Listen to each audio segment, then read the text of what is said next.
Hello and welcome to the Wakpadan Bassett Creek Oral History Podcast, where our guests discuss ways that they and other Indigenous peoples have lived, worked, and played in the Wakpadan watershed for thousands of years.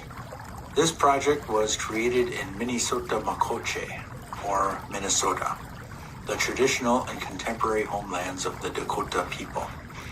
The project was co-led by Dr. Casey Keeler and Crystal Boyd, with support from community partners. More information is included at the end of this episode. On behalf of everyone who contributed to this project, thank you for tuning in. All right, good morning. I am here today on July 7th with Sydney Beane for the Wakpadan Bassett Creek Oral History Project. Good morning, Sid. Good morning. To kind of get things moving along, would you mind sharing with us when you came to the Bassett Creek area? What time frame, how old were you? And where did you arrive to? Yeah, I arrived and actually ended up buying a home first in Minnetonka. And then my wife found a home in Plymouth before the 10 days were up. And she said, I want that one. So she's the boss when it comes to houses. And we had sold a house in California, so we pretty much could live anywhere. I mean, that's an exception for a native person, but I earned it over many years of hard work, traveling and working all over the country. So we ended up living in Plymouth, but we're uniquely right almost on the fringe of Minnetonka, Wayzata, St. Louis Park, Hopkins. We're all right, where all those things kind of come together. Mm-hmm. And yet we're, 10 minutes from downtown Minneapolis, in a completely wooded area. You wouldn't even know you were near any city. So you can live that way, in Minnesota yet. So we came here, as probably Kate told you, as our daughters who decided it was time for our family to move back to Minnesota.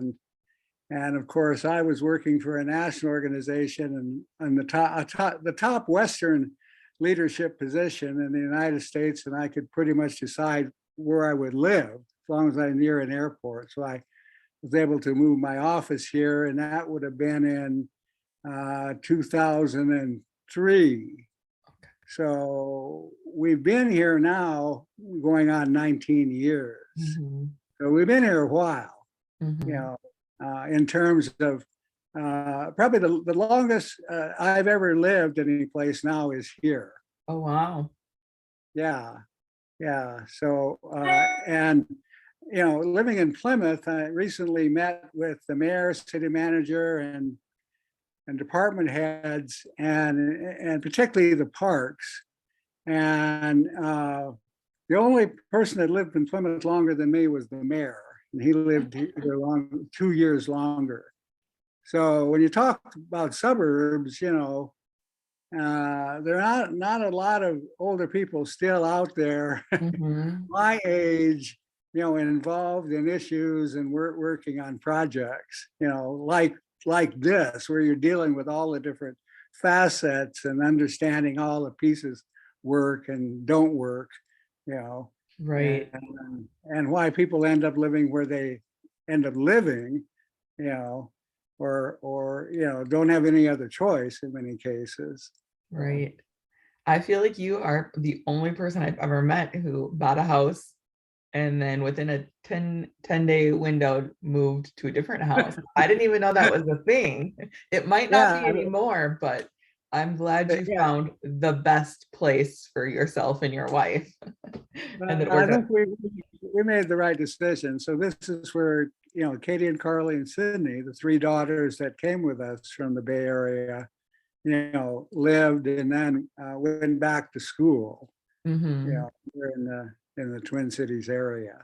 So my next question is, what brought you and your family to this area? And it was to be with the family, with your daughters. Yeah, well, we came with them. Our oldest daughter was already here, had married into the Prairie Island Indian community, and had the first grandchildren. Mm-hmm. And so I have four grandchildren who are members of the Prairie Island, Dakota community.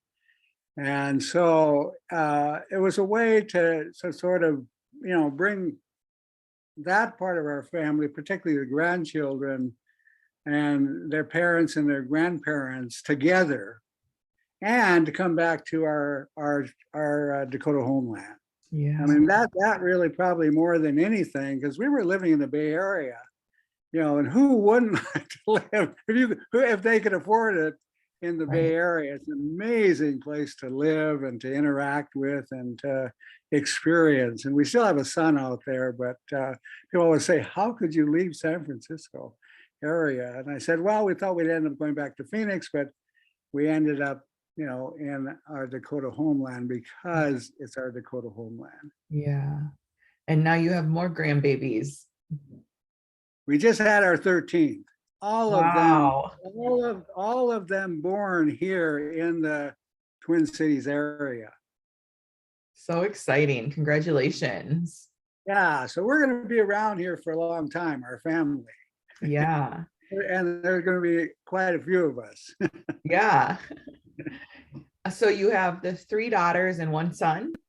Yes. Uh-huh. So did any of your children attend school in the Twin Cities? They attended college.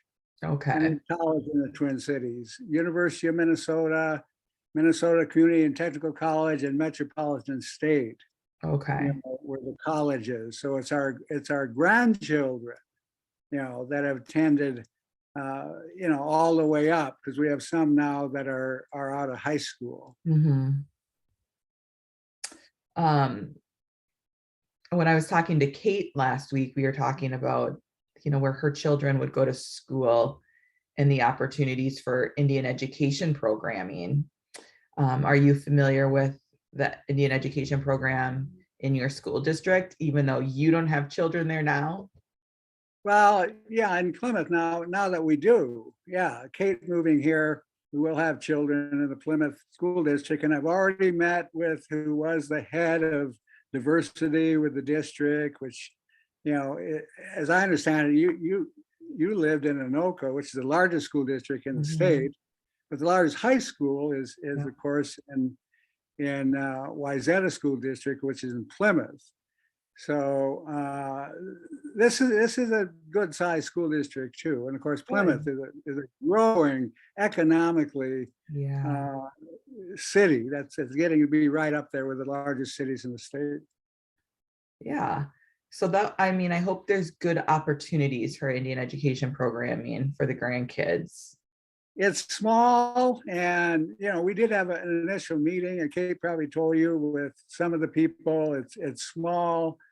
Diversity is really just now being driven by organizing in Plymouth. There is a growing neighborhood-based organization that I'm a member of and active with and working on, a Dakota-related project with right now. So our presence will be felt here. Yeah. I joked with Kate, maybe in 10 years, we'll see a Dakota language school in the suburbs.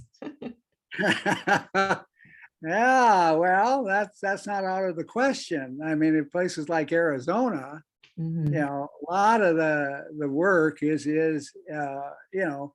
in Mesa and in the surrounding suburban.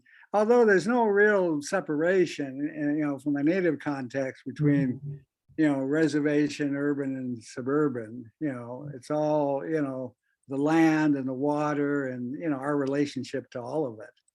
So it's a geographical, social, economic, politically driven concept of how people want to make money from land and water and all those things. Yeah, so we can learn a lot in the Twin Cities from what other communities are doing with education in particular. Outside of reservation areas, right?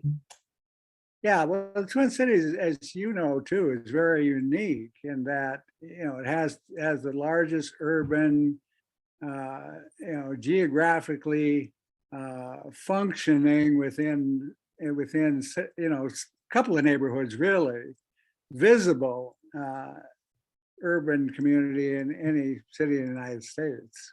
That was one of the things that interests me too about coming here. And I already knew most of the leadership and had worked with them nationally for many years. So it was not like me starting from scratch, Did you live in the Twin Cities before 2003 at all?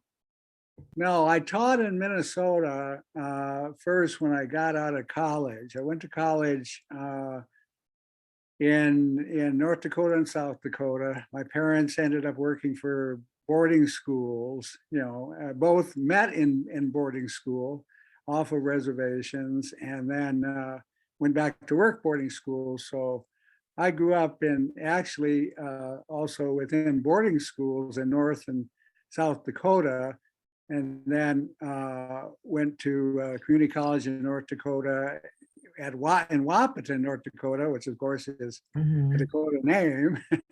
And I'm Wakpadan on part of my Dakota side, and also Bedewakantawan on the other side. So ended up going to Yankton College, and my dad is Yankton, born and raised on the Yankton Reservation, which was flooded by Garrison Dam.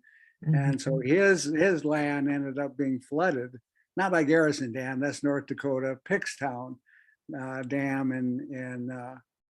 in South Dakota near Yankton. So my early history has been driven by, what happened to my parents being exiled, from Minnesota. And my relatives are on pretty much all the Dakota reservations. And now I have a lot of reservations on relatives on the Lakota, family-wise, I'm tied into all the different branches of the, what I call, really the mother group is Dakota. This is the mother homeland, and the rest came from here. Right. So. Yeah. So when you arrived in the Twin Cities in 2003, did you know any other Native families at the time? And then maybe how has that shifted to the community families that you do know today?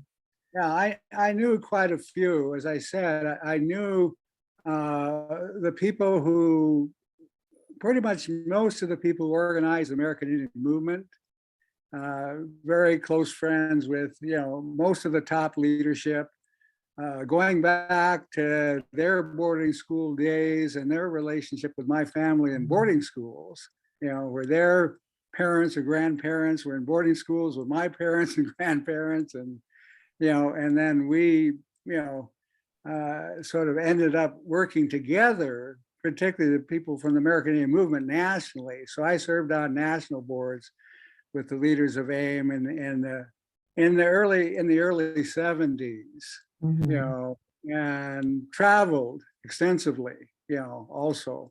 I was the chair of the National and Lutheran Board that was organized by AIM out of Minneapolis, and then I was elected to be chairman of that board with the support of the American Indian movement. And we were the largest funder of American Indian organizing at one time across the country, because have in mind, there were no casinos, there was, Indian Self-Determination Act was, not really kicking in and getting the contracts, to the tribes. And so there's a lot of need for pressure, particularly on the Bureau and other institutions. And so there were not the programs that we have today, and foundations weren't funding. So the only real funding was coming from churches. Wow. And so I became I was trained in community organizing out of Chicago, where church-based organizing originated. So interesting to think about that history. At the same institute.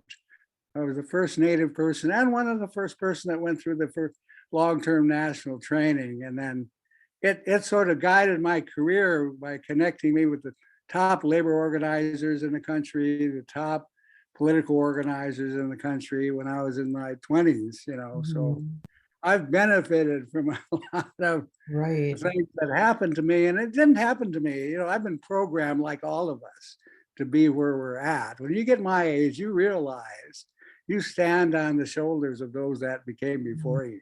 Right. And And I think like they've been making decisions with you all along the way. right. You know. As you mentioned, being the son of parents who experienced boarding school and exile, like this, this is what you were born to do, really. That's right. That's right.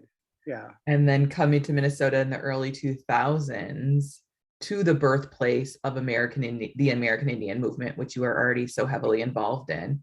It sounds like it was a really good network for you. And well, a lot of support, a lot Mhm. of respect and support. We didn't always agree with anything.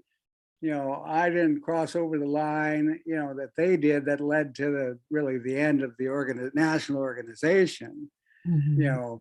but I was involved in a lot of the demonstrations. Right. I believe very strongly in the importance of us having right to speak and the right to speak out and the right to demonstrate. I've Right. always believed strongly in that, and the Twin Cities sort of demonstrated that through the American Indian movement and national groups they were connected to.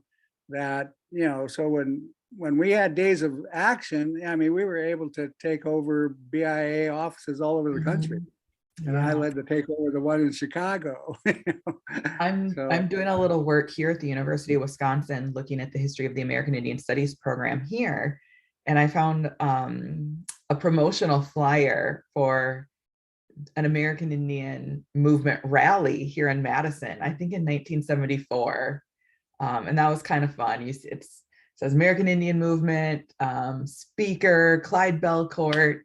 So finding those kinds of records and what was going on in Madison in that time frame is exciting to see as well. yeah, but Wisconsin was very much connected to it. I knew Ada Deer, just Mhm. after she also got out of graduate school, and she was leading the Menominee Restoration movement, and they were supported in organizing by the same group I was training and organizing with in Chicago. So they got some good organizing, behind that restoration movement, and that Yeah. really was a foundation for Ada Deer's, future, from settlement work to commissioner of the Indian Affairs. Right. That's been one of the joys in being at the University of Wisconsin, is getting to know Ada Deer. She's such a great person. Yeah, yeah, yeah, very much so. Yeah. But I think, like you mentioned, you were born to do this work where your parents were. And now, myself and Kate and our generation, I think, are continuing that struggle. I'm more in the education realm, but it's all part of the same story. And we have these Yes, it great is. elders, Yeah, to learn yeah, from. and it all starts with education. Mhm. I've been a lifelong educator, taught in colleges and universities, every place I've lived, made sure I was at least teaching one class. And here in Minneapolis, I was able to write 6 courses and create a new degree program at Minneapolis Community and Technical College Mhm. that ended up training a bunch of the people from Little Earth, who ended up, electing me chairman of the board of Little Earth. So, Mhm. and that goes on. And I've got hundreds of students out now that went through the degree program that I developed, including some of my own children who are out there moving Right. in the community, including on Metropolitan Council now. I have a former student, one of my first students, not Robert Lilligren, who was one of the first people that sort of took me through the political process here, and who I continue to interact with now more so, since I'm one of the founders of NACDI, Mhm. and he was chairman of the board. So very close relationship with still some of the leadership here. Mhm. Uh, that organizations that I helped develop, like American Indian CDC, That must and be. magazine communication. The national board I chaired, National Lutheran Board, gave the first grant to magazine communication, the very first grant. And Roger Buffalo Head was at the University of Minnesota. Laura Mhm. Woodstock moved here from Washington, D.C., and Elaine Salinas, who was my neighbor growing up, in Wakpadan. I knew all those people, Mhm. and knew them, some of them like Elaine from childhood, Mhm. and talk about somebody you should interview if you haven't interviewed Elaine Salinas.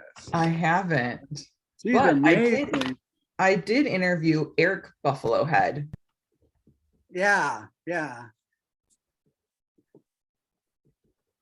For this But project. Elaine, you talk about Indian education, I don't think there's anybody that's still around that knows as much as Elaine Salinas about Indian education. Okay, I just jotted down her name.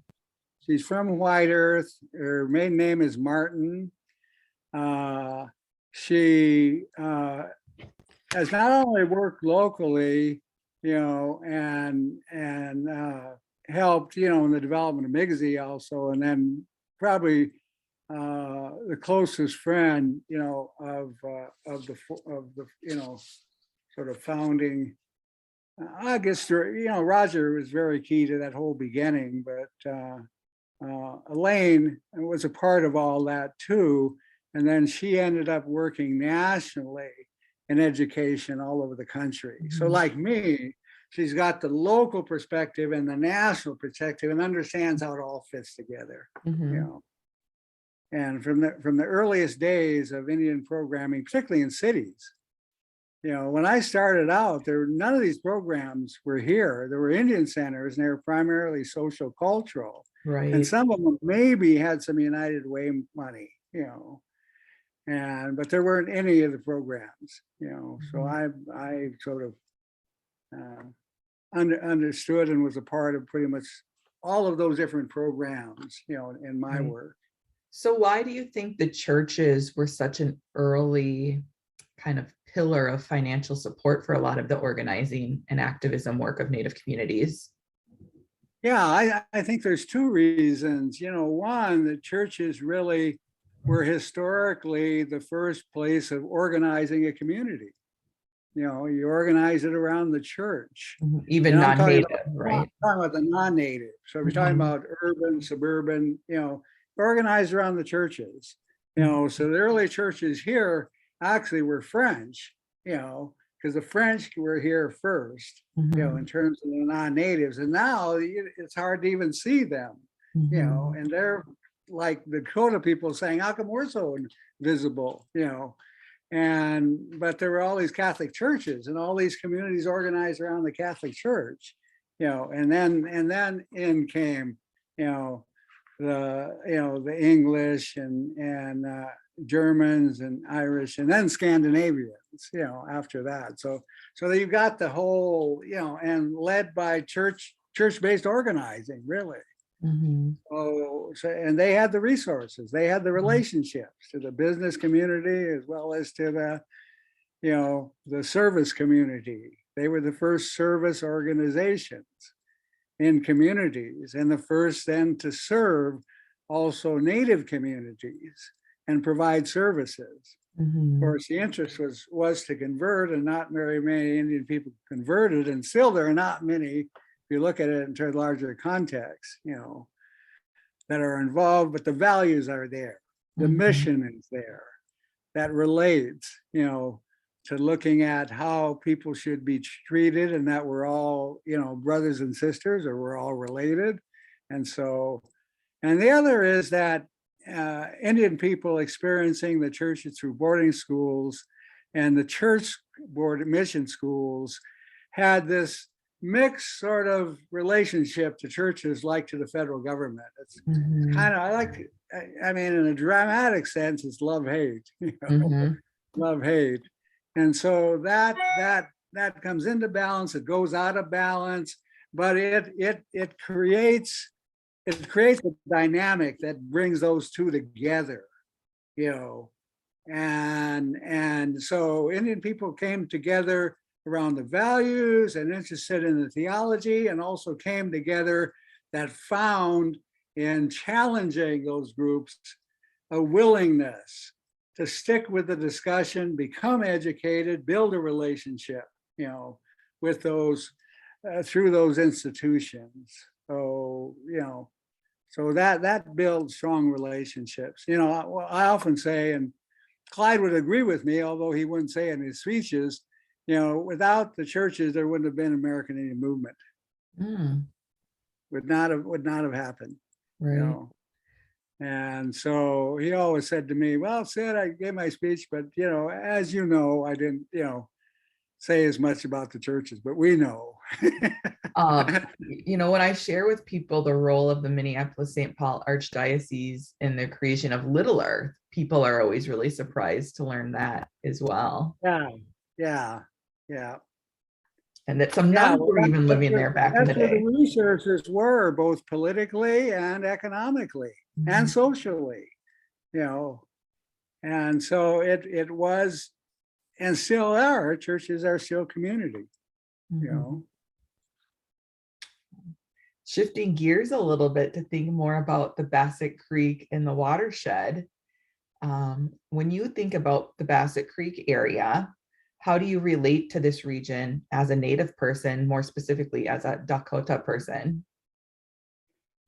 Well, I relate to it, the relationship between the water and the land and the plants and the animals, and then the people, and the book that we have coming out on Charles Eastman really looks at it from that context, and that it was, it's really, looking at it from that context is really our biblical way of looking at things, put it in a church context. It's our biblical way of looking at things, how all these things are connected and related, and the interaction between all of them has been good and not so good, a continued struggle, to survive, So that's the way I look at it. I'm looking at the map right now of the watershed, which I made a copy of an amazing coloring book online, the Bassett, watershed coloring book. But I see it in terms of, first of all, the land, and then the water, which sustain life on the land, and then think of it in terms of the plants and animals, and then how people came and survived because of the land and the water, and still do survive because of the land and the water, and how important it is to preserve and maintain, in a environment of ongoing challenge, the land and water, right, and our survival. Right. And how the land and water look so different today than it did 50 years ago, 100 years ago, 150 years ago. Yeah, completely controlled, basically, by dams and projects that control it, dominate it, and so that piece is just part of the political economic reality. So our challenge is to, as Native people who don't see domination as the value, but cooperation as the value, and relationship as the value, to continue to find a way to build the relationship, but still protect, that which brought us and sustains us, the land, the air, and the water, etc. In a moving process and evolution of towards using up the water, polluting the water, same with the land, making it so expensive that, our families can't, by and large, live increasingly in cities. Cities are becoming regentrified, with the new transportation networks, that have taken place of water. When water was, see, I look at it in terms of transportation. Water was the transportation. Our villages were along the water, right, and the water was our transportation from place to place, right. And so that's how I look at it. And then just what happened here, right. and then understand what happened here and what's happening now, and what is my responsibility here, then understanding this. Well, right. I feel I have a responsibility to the water, to the land, to my ancestors, that until I die, but it is continually pass that on to others. Right. I feel like in many ways this is uncharted territory, pun not intended, in that we have to figure out how to remedy the damage we've done to the environment, to the land, and to the water.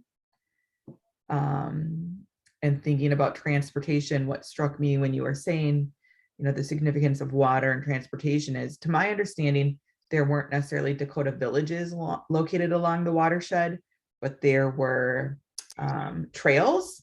We know that Dakota people, traverse this area.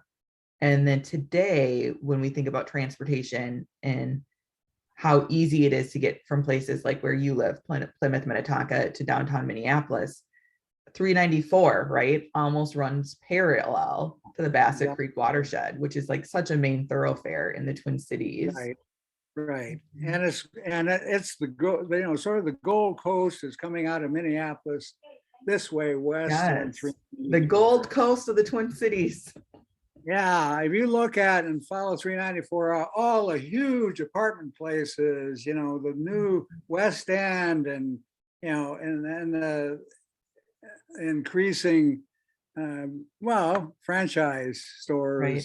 And I would say even larger scale, when I think about the West Metro, I think about places like Cargill and General Mills, right, that are located along that 394 corridor, that hold extreme wealth for the Twin Cities, but also nationally and globally. That's right. Yeah. So in contrast to thinking about Bassett Creek and Dakota homelands, have you thought about living in this area, which is Dakota homelands, and how it's become a suburb? Have you thought about your identity at all as a Native person living in a predominantly white community? Well, I don't think of myself as suburban or urban. Mm-hmm. I think of myself as Dakota, first of all, and then I see myself related to first of all to my villages that were here. As you said, the villages were along the Mississippi and the Minnesota. And I have a relationship to all of those villages. Mm-hmm. Literally, family wise. Because those villages, as I understand it, Pinachon was sort of the old village, and then it went from there to, Black Dog, Little Crows, and then down, Shakopee, and then out, from there. So, I come from those early villages there, and directly descendant, from those families.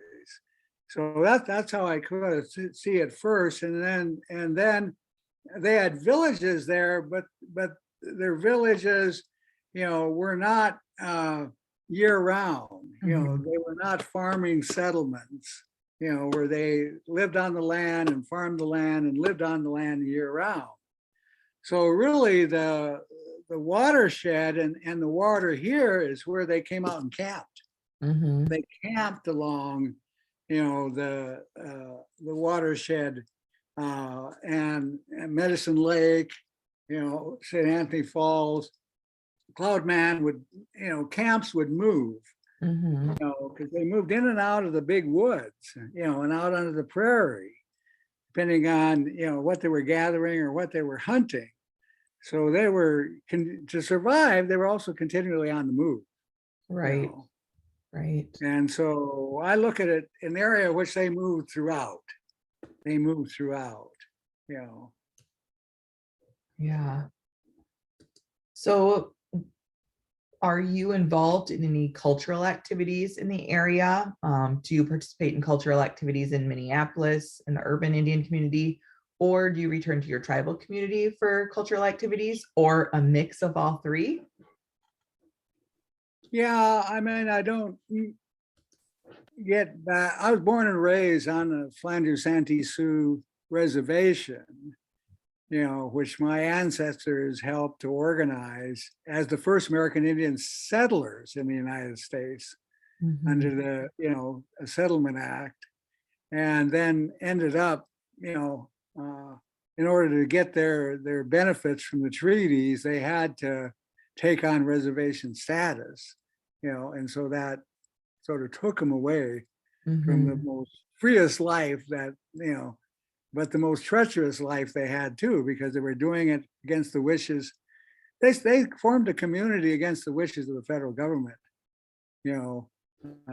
and so they were taking chances on survival, and the good graces of the people, non-native people who they built relationships with, and so growing up on a of course, I grew up in a reservation, has a large boarding school, had a factory, had a farm. We had 100% on employment, between the Indian school and the farm, a huge farm and a factory. It was a garment factory. Right. They had 100% employment until we became a reservation. Right. And then they took away the farm because it was part of the boarding school. And they said we're competing against, other big farms. They took away the garment factory, and they basically began to limit, what the school was doing, because it was originally an all trade school. So my parents ended up, coming out of boarding school with multiple trades, multiple skills, and where my dad went to work as a welder in Detroit during World War II, along with his brother, and my mother went on to college and ended up working in the health field, and so so I'm an exception in the sense that I grew up in a pretty stable family. My parents stayed together, throughout their whole lives. They worked, throughout their whole careers. Right. They didn't have easy time. They had issues like every family, health problems like every family. But I had the stability of community, family, and education.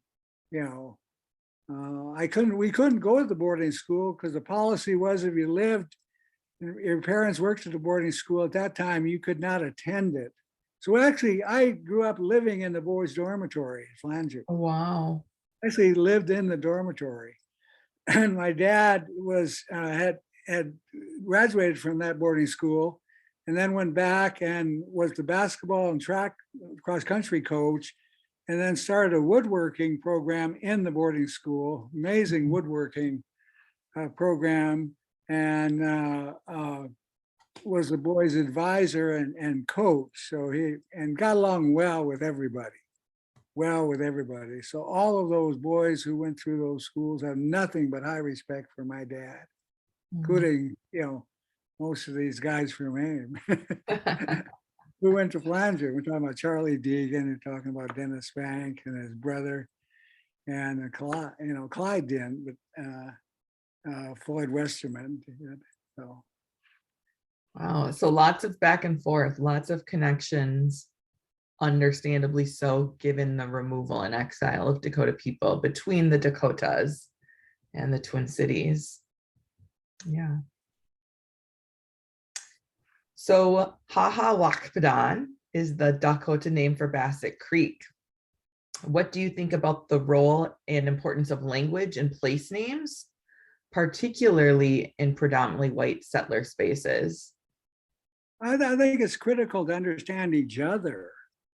We've obviously been forced, into an education system that wasn't ours. And as a result, we by and large pretty much all know English, but in the process, most of us have had our native language taken from us, through that same educational process. Mhm. And so we still have a lot to learn about each other. And my sense is that because of the process we went through, we know more about our English speaking neighbors than they know about us. Mhm. So, in order to really educate ourselves to each other and reconcile those things that have separated us, we've got to take on more of each other's understandings, and language, and is instrumental to it. Not that they need to learn the language, they need to learn the history, I would say, behind the language, Right. and the conceptualization of places and words. Of course, the Dakota language is completely scenic, so it's a geographical language, and so we have a common relationship to geography. Right. We can teach through our language in a place like the Twin Cities and this watershed an amazing understanding of the relationship between the land and the water and the animals and the plants, and how people's relationships to them are bound together by these stories Mhm. that were here before we were. Mhm. From those stories we learn who we are, or why we don't understand parts about who we are. Right.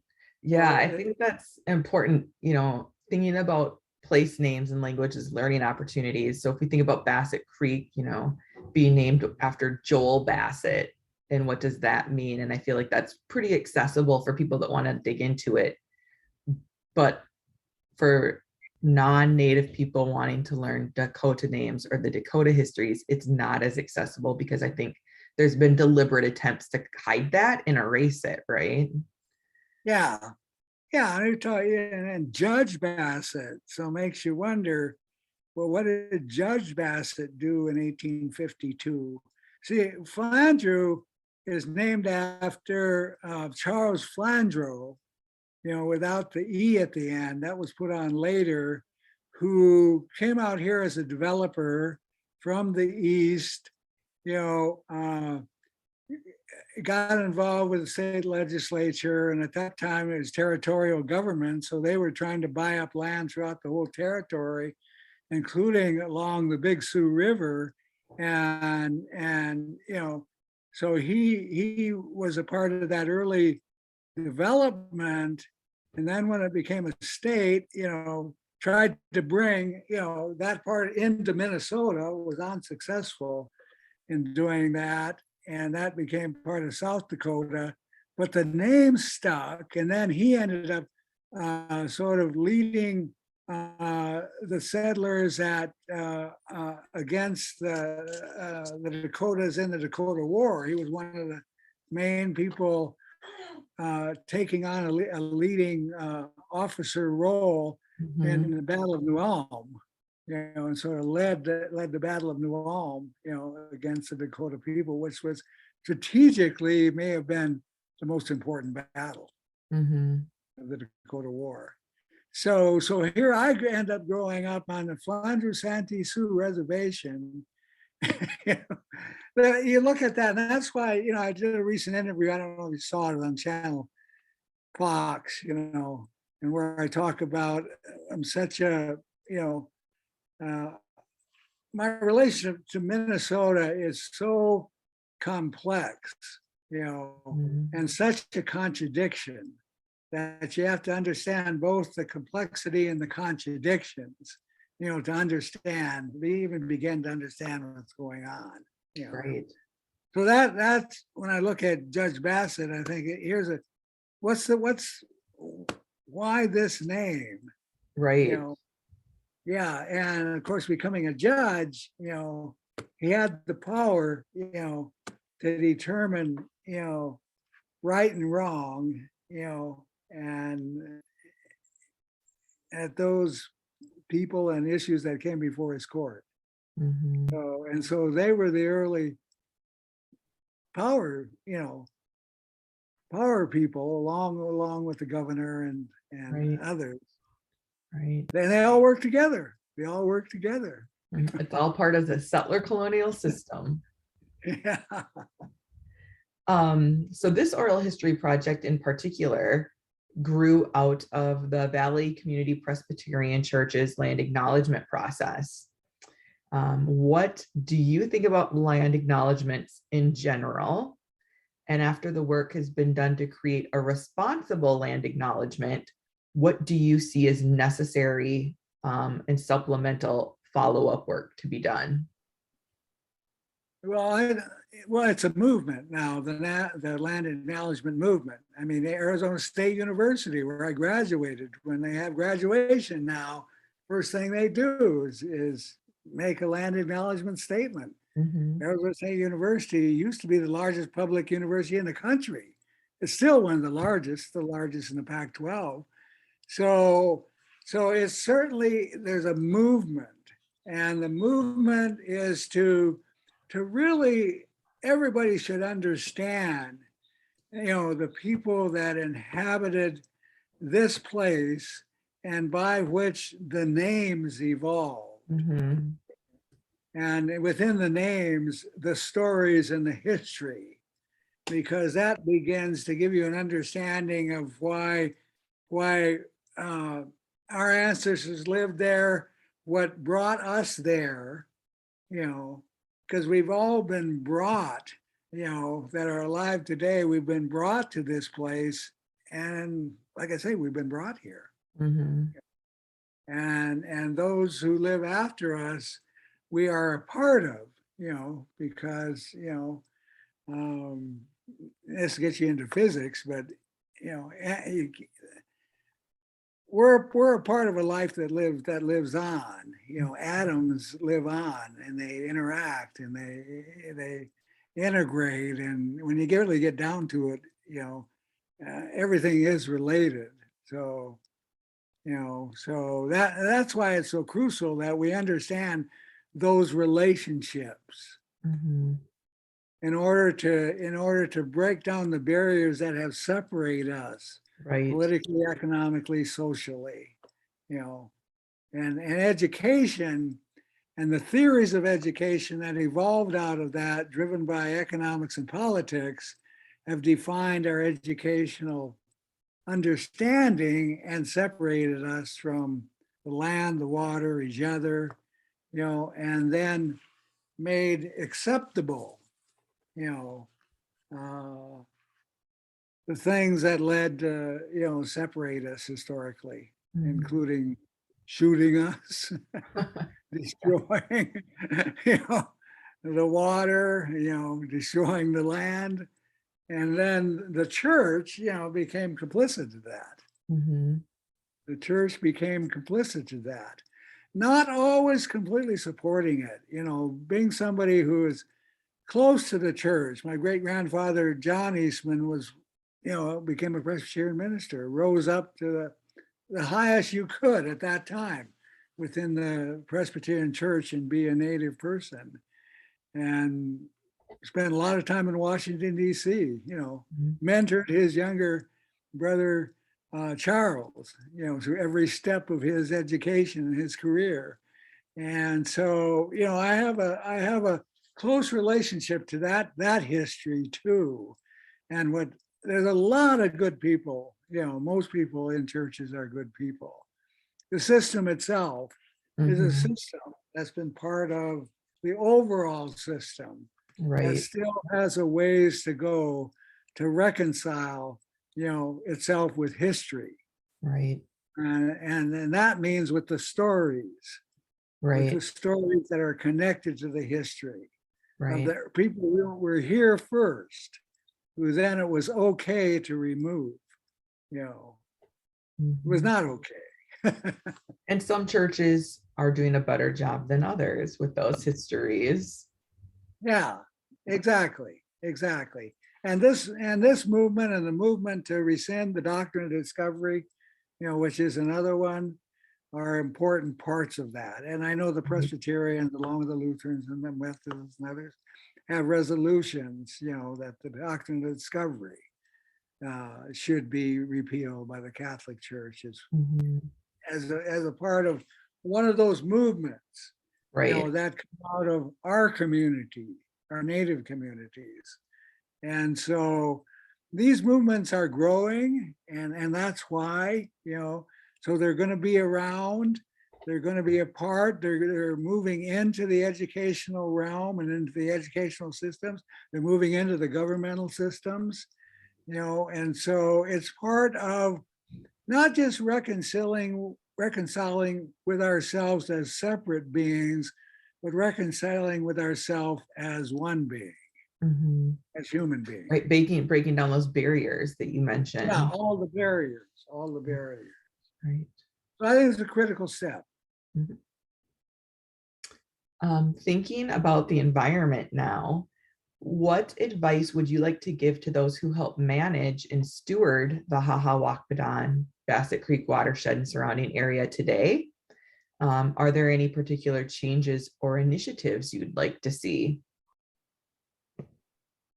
Well, I'm not as knowledgeable. I've been working a lot, with Minneapolis, therefore learning more about the Mississippi and the Minnesota rivers, and it's that coming from that relationship out, I guess, or not out. Now I shouldn't say out. There were, but that relationship, those connections, and again connecting back to the villages and then to the camps, and to the trails or paths, Chanku, the paths out and back and forth, and how these communities sort of emerged out of them and what they are now doing. Where I live now, I don't believe has a land acknowledgement statement, in Plymouth. But the group that I'm working with is one that wants to see that happen. The group I'm working with, the Diversity, Equity, and Inclusion Group, which is organizing across Plymouth, got a lot of help from the mayor and other people in Golden Valley, as I understand it. And so there's that relationship, and it probably relates to the watershed. And some of the people in the DEI, were probably, if they haven't run already for political office related to this, are running. They already have supporters.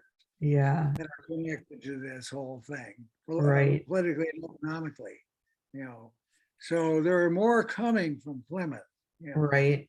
It's interesting hearing you speak, the centrality of the watershed to this area, the West Metro, but that it takes the efforts of individual cities to do a lot of this work. Plymouth, Minnetonka, Golden Valley, Crystal, right? Versus, so that's like one way to think about the environment, or the geography in these really settler colonial terms, versus like the entirety of the watershed. It's interesting to think about that, for me at least. Medicine Lake also. Medicine Lake is the biggest lake, within the watershed. I mean, people don't think of Medicine Lake as bigger than Damacoska. And it has a very. I'm working with. What I have found the best historians, who have grown up and live around Medicine Lake right now too, on a project, and they're working with me on the project we're doing in Plymouth. So we're already starting to work together through historical, societies and parks, all these groups who have a natural affinity to the story. Right. And to the broader story. Right. Are coming together. Right. You mentioned Hennepin County Historical Society. Mhm. What they have, what I understand, is an amazing archive. Mhm. And so archives related to Medicine Lake, early archives would be at the Hennepin County Historical Society. And And so that's that's, where these records will go to for the oral history. We'll be going to yeah, yeah. And that's part of my interest in this project, Mm-hmm. because I'm working with Medicine Lake and we're looking up some archival information on early Medicine Lake and the mounds and bodies that were removed and what happened to them. And the archives go back to the Hennepin County Historical Society. I think it would be great to see like more of a collaborative effort across the Bassett Creek watershed. So what's happening in Plymouth to also be happening in the other communities as well, with dialogue. Yeah, yeah, and that's one thing. Having worked with the Minnesota Historic Society for a number of years, the first one I started working with, obviously, through Kate and I getting involved there, and then I've been working with them now for over 15 years. And so I've got a lot of relationships there, a lot of connections there. I'm not always agreeing, but continuing, to work on things. And now, having the Dakota Community Council and being able to bring in a lot of other families to work on some of those issues from the outside of Minnesota, which is very important, because most of us are exiles.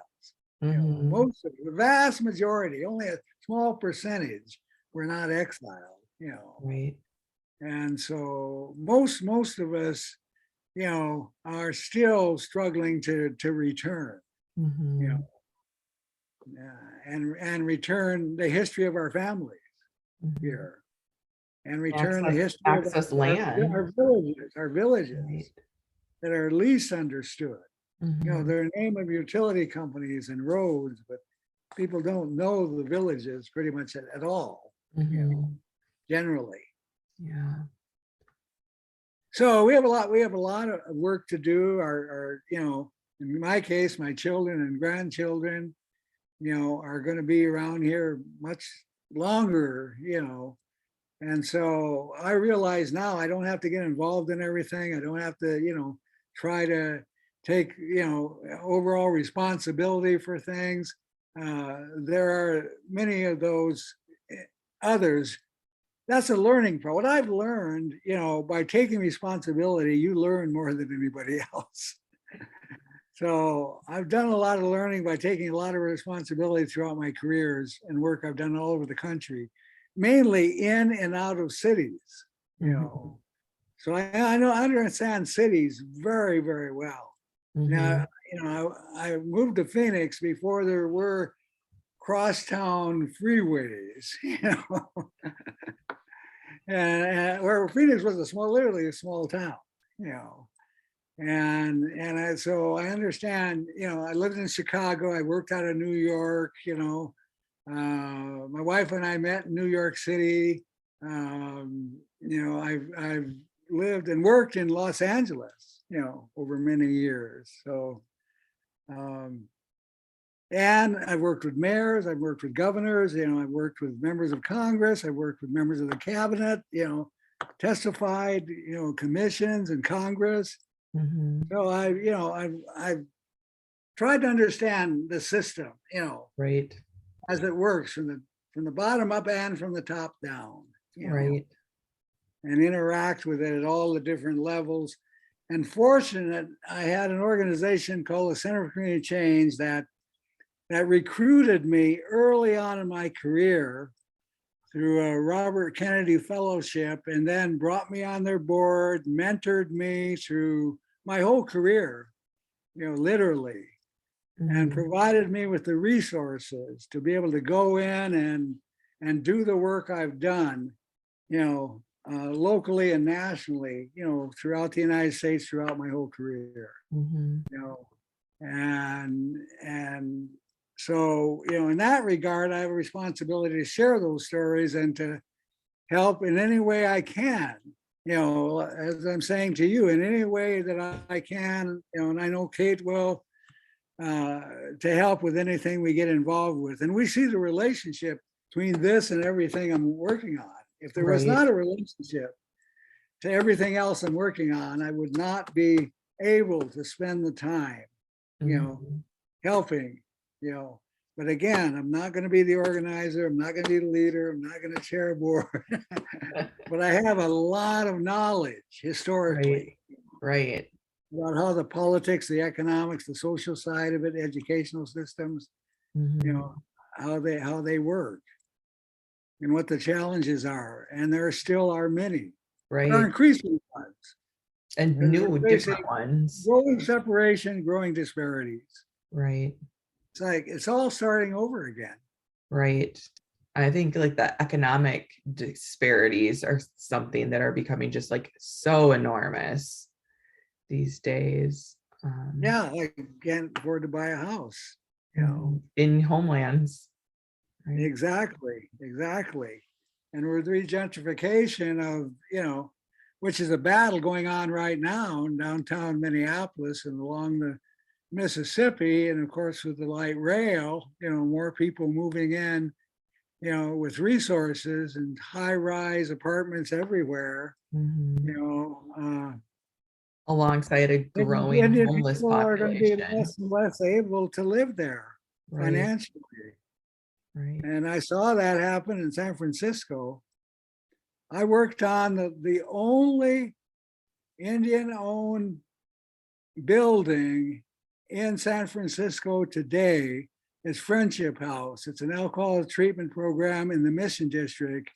And I worked on helping get the resources and bring in the development team from the Center for Change, where I was working, and worked with Willie Brown, who was then mayor of San Francisco, to get the support to build Friendship House, which is the only, Indian Center burned down before Alcatraz. And I was there a week before at a national meeting, at the San Francisco Indian Center when that happened. And now Friendship House is the only Indian-owned organizational building in San Francisco. Mhm. Wow. Yeah. And then you got Oakland, same thing. Indian Health Board, which I chaired, is the one developing property in Oakland. And most of the people who we know who lived in Oakland when we lived there now are gone. Mhm. They're either Walnut Creek out west that way or San Leandro down that way. There aren't as much moving north because all the fires going on up there. But they can't afford to live in Oakland. Mhm. Years ago, they couldn't afford to live in San Francisco. Right. I worked in San Francisco. I couldn't afford to live there. I was fortunate at that time to buy a home, in El Cerrito, which is adjacent to Berkeley. But I couldn't afford to buy that home today. I could not afford to buy that home today. Mhm. And you almost see that slowly unfolding in Minneapolis. The cost It's of living. happening. It's happening big time in Minneapolis. Big Right. time. Well, in closing, is there anything you would like to share with future generations of Native people living in these communities outside of the outside of the urban area? Well, I think it's critical to understand the issues relating to the land and the water and the air. That's the third thing. Understand the air, the water, and the land, and the issues related to them, the stories related to them, the politics and the economics related to them, to understand, how power and influence work, how separation is related to all of this, and how what a struggle it is for all of us again, to just have the basic necessities related to clean water, accessible land, food, all those things, energy. Again, those are all becoming scarcity. Right. And Scarcity in all those areas, and will be for the foreseeable future. right. No, And that's I would say, and then also our responsibility to the land, air, and water, right? that's right. Yeah, and it used to be, I used to say, sort of this power has shifted. And what I mean, it's still there, but it's shifted to the airwaves. Mhm. So understand, our relationship to the air, and our stories in relationship to the sky as well. Because the institutions like the FCC and the media companies, they're all involved in all of this as well. I think that's becoming increasingly apparent too in our And our political stories are system. controlled by the airwaves now because of the internet. Mhm. This is where the storytelling center has moved.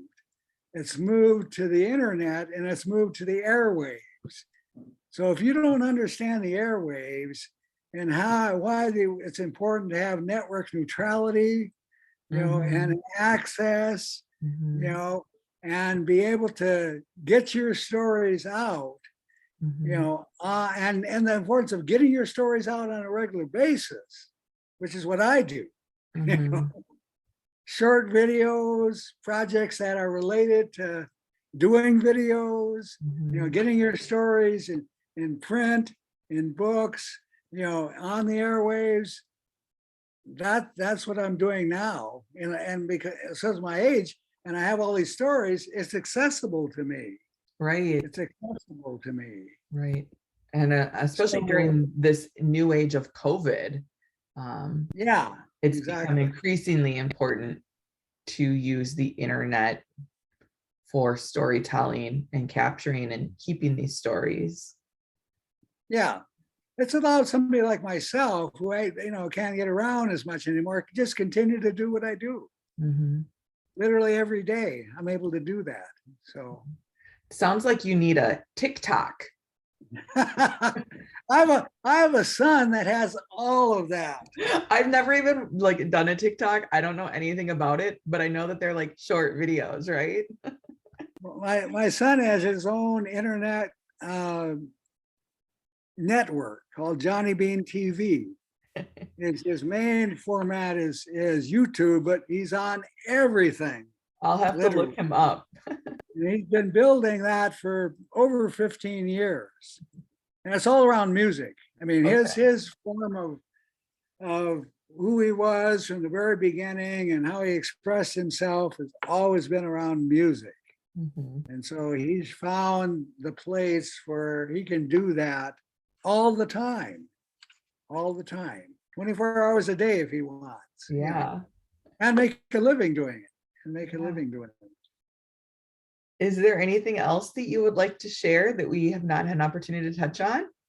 No, just that I'm excited that you're doing this project, and sort of as an elder, no project is less important than any other project. Mm-hmm. This is an important project.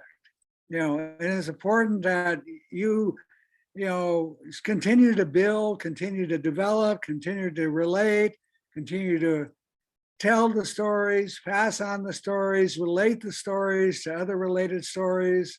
That's your responsibility. Mm-hmm. And all those of us who have been fortunate to come into relationship with you. And I will certainly do that in terms of what I'm doing, particularly in Plymouth and Medicine Lake and Bloomington and Wayzata, where I am, Minneapolis. I mean, I'm still doing things there too.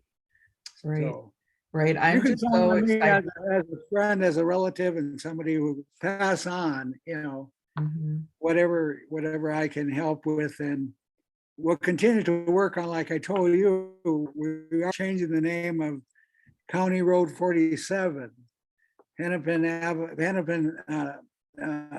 the county has turned over to Plymouth the right to change the name of that road, and it's already been decided by the Plymouth City Council that it will be a Dakota name. So Very exciting. now we're doing the Congratulations. research, and I have researchers from the historical societies working on all of that, Mhm. because we have a scenic language to geographically plants, animals, go back and figure out what would be proper. And then, of course, it'll have to reach some kind of consensus, but it'll be a consensus among the city council at some point. But Well, it's going to happen. It's going to that is happen. very exciting. Yeah. I am so thankful for your time and appreciative of you sharing your stories. I think it's just so exciting to hear people's connection to land and how they ended up in these communities. And so much of it was about coming home, for your family in particular, and where you could have access, and now seeing your future generations, or your children and grandchildren kind of experiencing the same struggles about access to land, in a different way than you did and previous generations did. So important. Yeah. Well, All right. thank you. Naya chop na becha wopira tanka ungeni chiapi. Thank you for listening. This project may serve as a model for other communities that seek to go beyond land acknowledgement. To learn more about this oral history project, please contact Hennepin History Museum. The project was produced following the standards and principles of the Oral History Association.